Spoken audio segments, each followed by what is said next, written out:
No nii, siis hakkame siis tegema täna seda põrandamoodulit. Just jõudsin kohale, et just jõudsime kohale, et tänane plaan on siis niimoodi, et teha põrandamoodul valmis täiesti, augud sisse ja seinad paika, et 4 seina oleks nagu paigas juba, et siis saaks nagu päeva lõpus näidata, mis sellest peaks välja tulema. Et vaatame, mis sellest tuleb.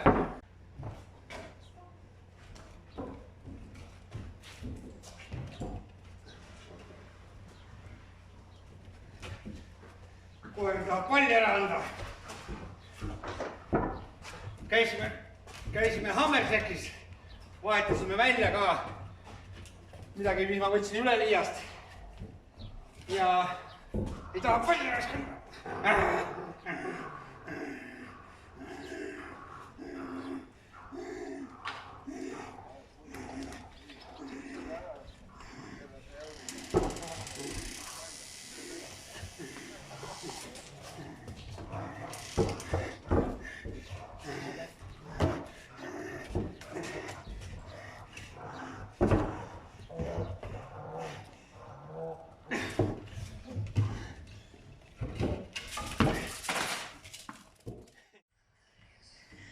Eelmises seerias ma rääkisin, et ma justkui nagu leidsin endale meeskonnakaaslane, kes oleks nõus natukene võtma riske selles suhtes nagu, et millest siis risk seisneb.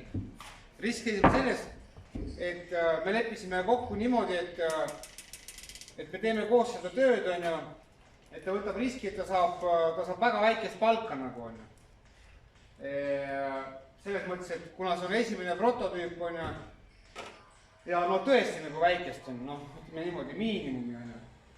Ja miinimumpalka nagu praegu keegi ei tööta selle miinimumpalga eest praegu ees. Ja eriti veel niisugust tööd teha, kus peab ikkagi natukene kiiremini ennast liigutama, siin päris niimoodi ei käi, et ma võin siin tund aega istuda ja kus on veel ülemus, nii-öelda siis ülemus on kogu aeg ligidal, et ei saa lihtsalt niisama võtta jalad seina peale panna ja istuda ja suitsetada või midagi.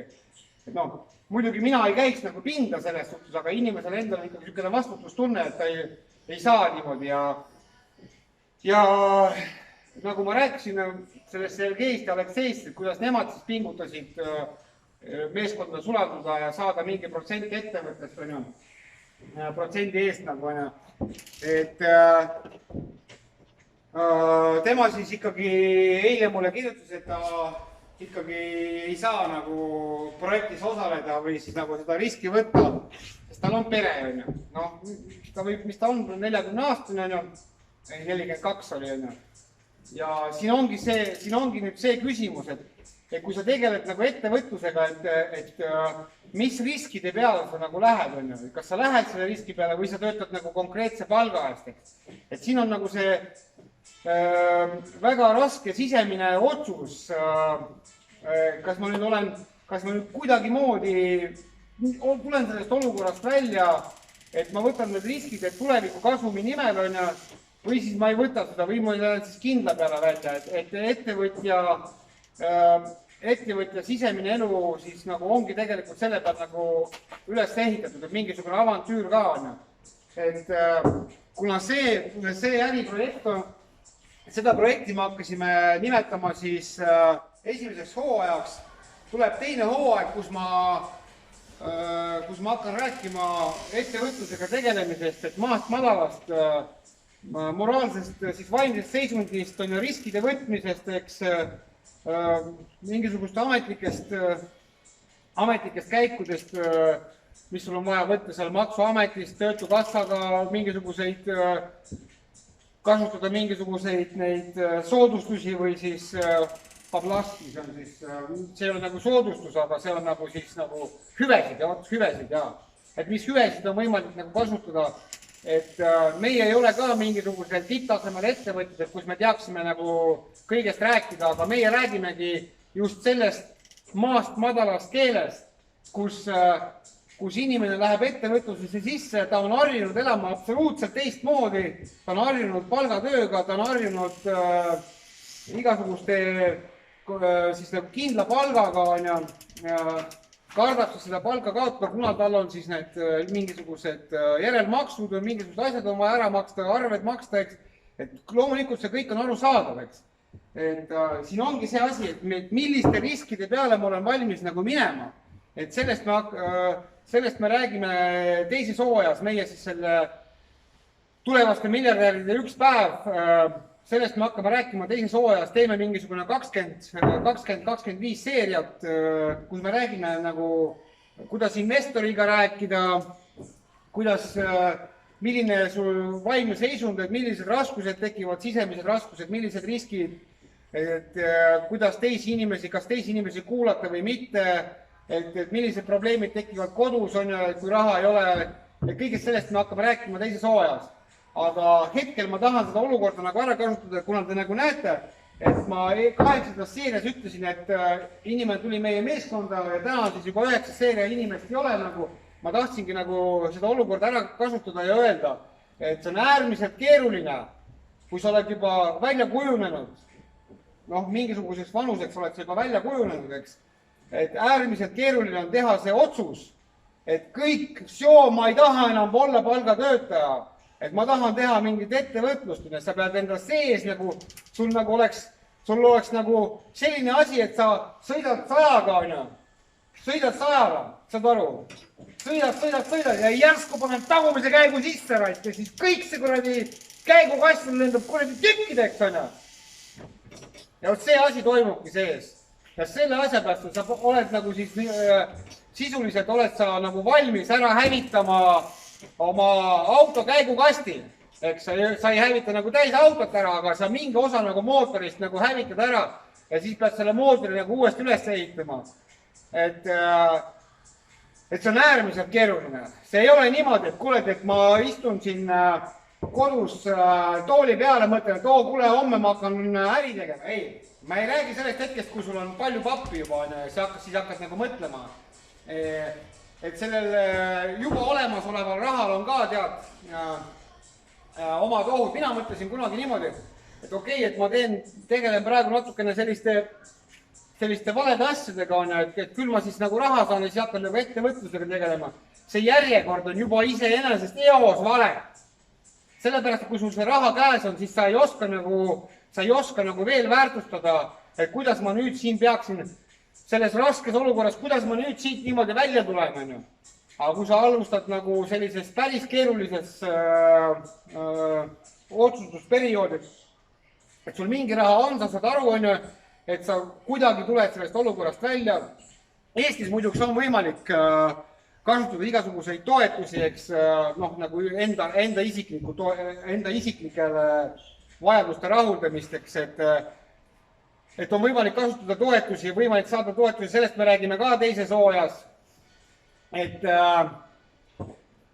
mõte on see, et kui palju sa oled valmis nagu oma mugavust nagu piirama, on ju. Et sa ei saa enam osta seda, sa ei saa enam osta seda, sa ei saa enam väljas käia, sa ei saa enam seda, sest sul pole raha. Et sa pead sellest, et see mugavustsooni lõhkumine, see ongi see käigukasti lõhkumine. Sa lähed nagu täiesti uude ellu, sa nagu sealt ei tea mitte midagi. Et siin on nagu selline hetk, et ma ei tea, kuidas uutmoodi elada, aga vanat moodi ma ka ei taha. Vanat moodi ma ka enam ei taha. Kõik, kuidas uutmoodi ma ei tea, aga vanat moodi ma ei taha. Kui selline mõtlemine, selline nagu pikselöök sulle pähe tuleb, on ju, et siis nagu on võimalik, et see ei ole niimoodi, et nagu ma enne ütlesin, et istud kodus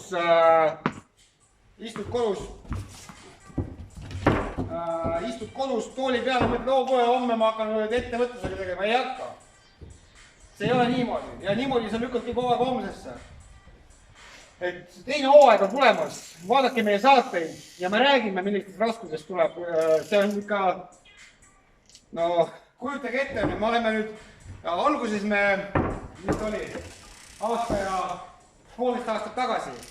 Meil olid juba abikaasaga, need äriprojektid olid kõik juba läbi mõeldud, eks, et me tahame neid asju teha. Ja siis mina pidin olema see mees, kes vaidleb oma naisega ja sõdib, ja oma positsioone nagu kaitseb, ütleb, et ei, mind ei huvita, et raha ei ole, aga kuradi hakkame selle kontori eest maksma, Meil on vaja seda kontoris, sellest, et tööd ei saa kuradi kodus teha. Aga miks tööd ei saa kodus teha? No üks asi on näiteks see külmkapp, ma võin näidata, oleks ma eelmisest aastast endast pilte teinud, ma oleks teile näidanud seda päevitust, mis mul peal on. Millest see oli? Külmkapp jooks käib nii tihti lahti seda. Tõmbab tähelepanu kõrvale. Aga mitte ainult tähelepanu, tõmbab mõtteid kõrvale. Ehk siis oli vaja nagu kontor võtta, kus sa saad nagu eraldi olla, tuled sellest kodusest keskkonnast ära uude keskkonda. Aga see kõik maksab ju. Ja muidugi me mõtlesime, kus me selle raha võtame. Ei, me selles suhtes mingi raha nagu oli, et me saime aru, et meil on mingi stabiilsus on, aga need kulutused on või kõik sinna vaja panna kontorisse. Ja lõpuks oligi niimoodi, et läksimegi, naine ei olnud lõpuni nõus. Ja ma siis lõpuks tegin selle otsuse, et mind ei huvita, ma teen ja kõik. Vahest on vaja sellised otsused vastu võtta. Mis siis, Ja pärast ei kahetseks, et oi, et miks ma ei teinud. Ma tegin, ma proovisin. Et täpselt samamoodi on siin, aga nüüd on niimoodi, tulemus on see, et kuna teine inimene kõrval näeb, et sa oled niisugune otsuse kindel, et sa tahad teha, siis ta lõppkokkuvõttes läheb täpselt seda sama teed. Jube keeruline on nagu minna nagu vastu tuult, et vastu kõigi oma nende printsiipidega. Senikaua, kui sul need peas, need hammasrattad nagu hakkavad lõpuks nagu liikuma siis ühes suunas ja nad ei hakka nii palju kuluma ja siis tekib stressi vähem. Ja siis teised inimesed näevad samamoodi, et sa oled ikkagi otsusekindel inimene. Teate, kui palju inimesi ütles mulle, et see Gin Aladin, mis kuradi, mingi kuradi loll nimi on ja kuradi mingi loll asi on ja saad aru, see ei hakka kuradi tööle on ja niimoodi. Et mingisugust paska teed või niisugused asjad on olemas seal ja seal ja seal on. Ja kõik rääkisid seda, peaaegu kõik on. Naine muidugi uskus sellesse Gin Aladini, siis mõned vennad veel on. Aga ütleme niimoodi 80% inimest ütles, mingi Andres mingit jama teed on ja seda on. Mingi Gin Aladin ja mingi kuradi mingi naljakas, lollakas nimi on. Aga teate, mis nüüd on? Aasta on möödas, nad ütlevad, et no mees, sa oled ikka oinas, sa oled ikka siuke oinas, et sa tegid selle asja lõpuni. Selles mõttes oinas, et põikpäini nagu on. Kuradi lähed ja ongi kõik on ja siis ükskord ettevõtluskursusel mulle öeldi, et pole mõtet peaga vastu seina kuradi tormata. Siis ma ütlesin, et on küll. Kuidas sa lööd ju pea lõriseks? Ei löö, ma peaksin päris loll olema, kui ma hakkan kuradi peaga kuradi seina lööma, ma kuradi kiivrit pähe ei pane. Löön küll kurat selle seinaga kuradi peaga läbi ja mul on selle jaoks kuradi antud see siin, et ma panen kiivri pähe ja ta on ikkagi selle seina läbi. Et nii see käib. Ja nüüd juba inimesed, kõik need nii-öelda need vastased ja naerjad on ja siis kõik, kes ütlevad, mingid jamad, keegi ei mõtle enam niimoodi. Isegi kui ma teen jama, nad ei mõtle niimoodi, sellepärast, et nad näevad, et ma lähen niikuinii lõpuni. Et siin on see otsuse kindluse asi, aga kõigest sellest me räägime teises osas.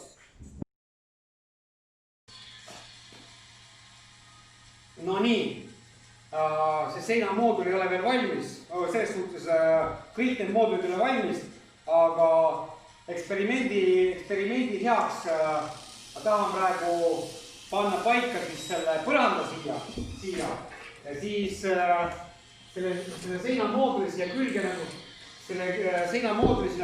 ära panna, et siis saaks nagu südarahul nagu edasi minna, et kas need rahud on õigesti ja kas see mõte on kõik õigesti, et praegu hakkame siis seda kokku panema.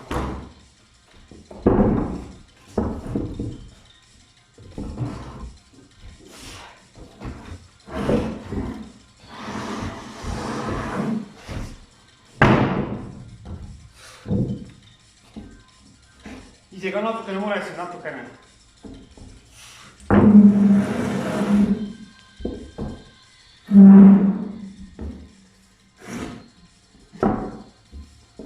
Ehk siis, kui nüüd niimoodi hakkab pistik olema,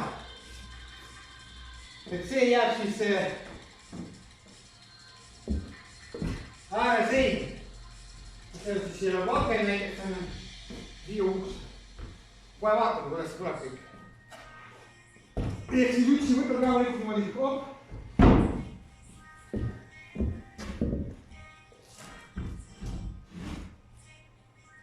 Ahah.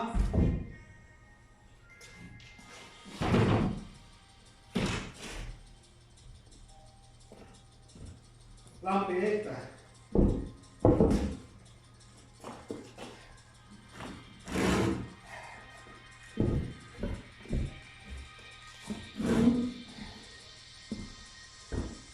Näed, üksinda võtad,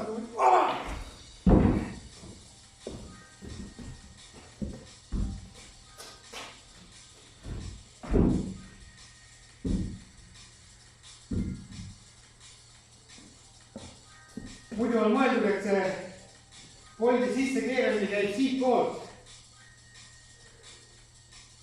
Niimoodi, aga kuidas ma seda hoian? Ei ole vaja midagi lihtsalt hoida niimoodi, tule siia poole.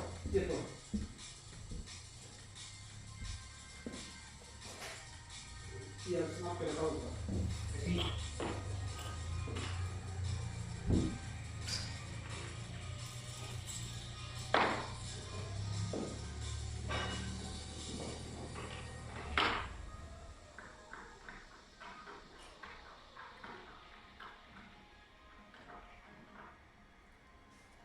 Suurem osa näppudega kinni, muidu saab siia selle peaga panna, aga mul seda peaga praegu ei ole.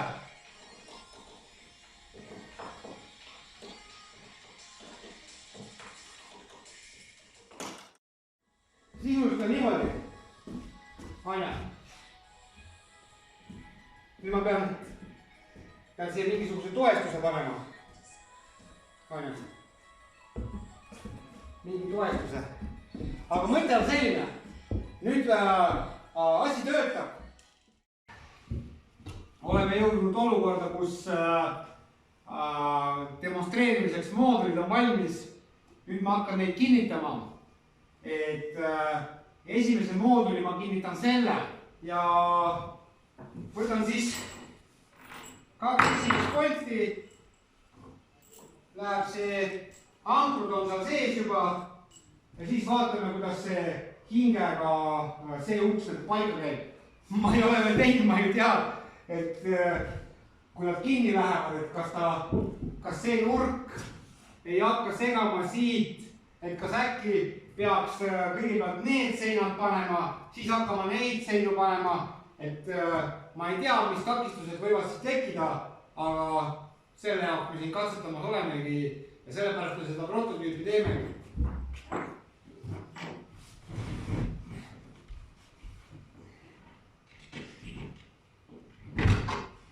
Nii, esimene paigas.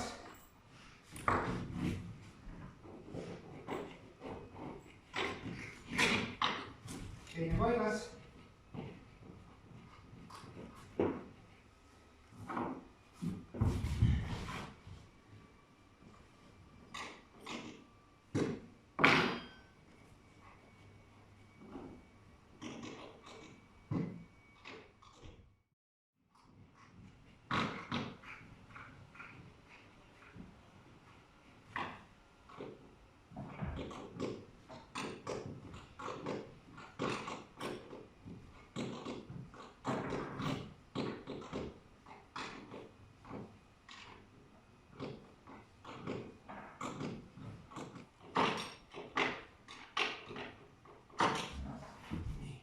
Pean kogu seda konstruktsiooni natuke nihutama.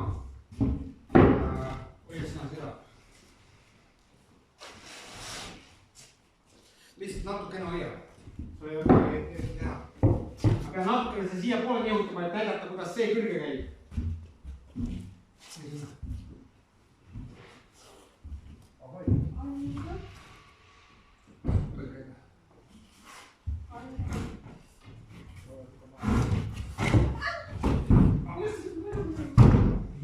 Знаю. Не переживай так много, я все знаю. Так, ты эту главную держи.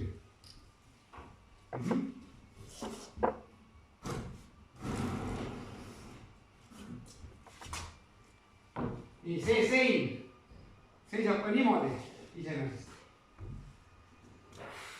Vaatame, tõmbame veel viits.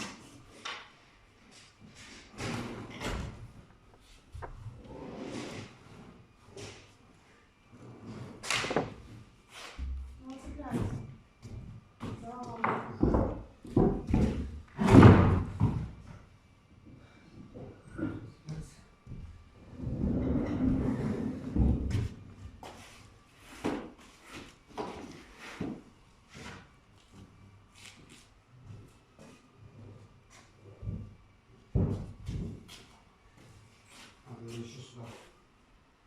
Вот сюда. Включаюсь, значит. Так, держи, держи.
Niimoodi. Nüüd ma panin selle hinge külge just sinna.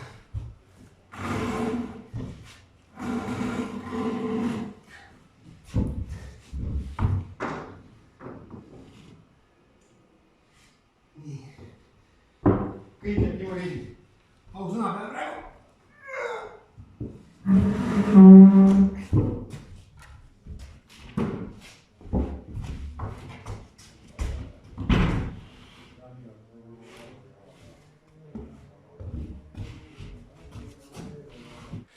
Oleme siis saanud sellise nurga nagu valmis, nagu me näitasime.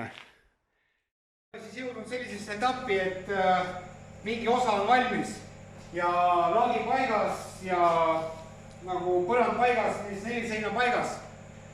Ja ma tahan teile näidata, mis arvate, et äkki ta ei ole paigas. No näe, inimene istub siin sellest, näe.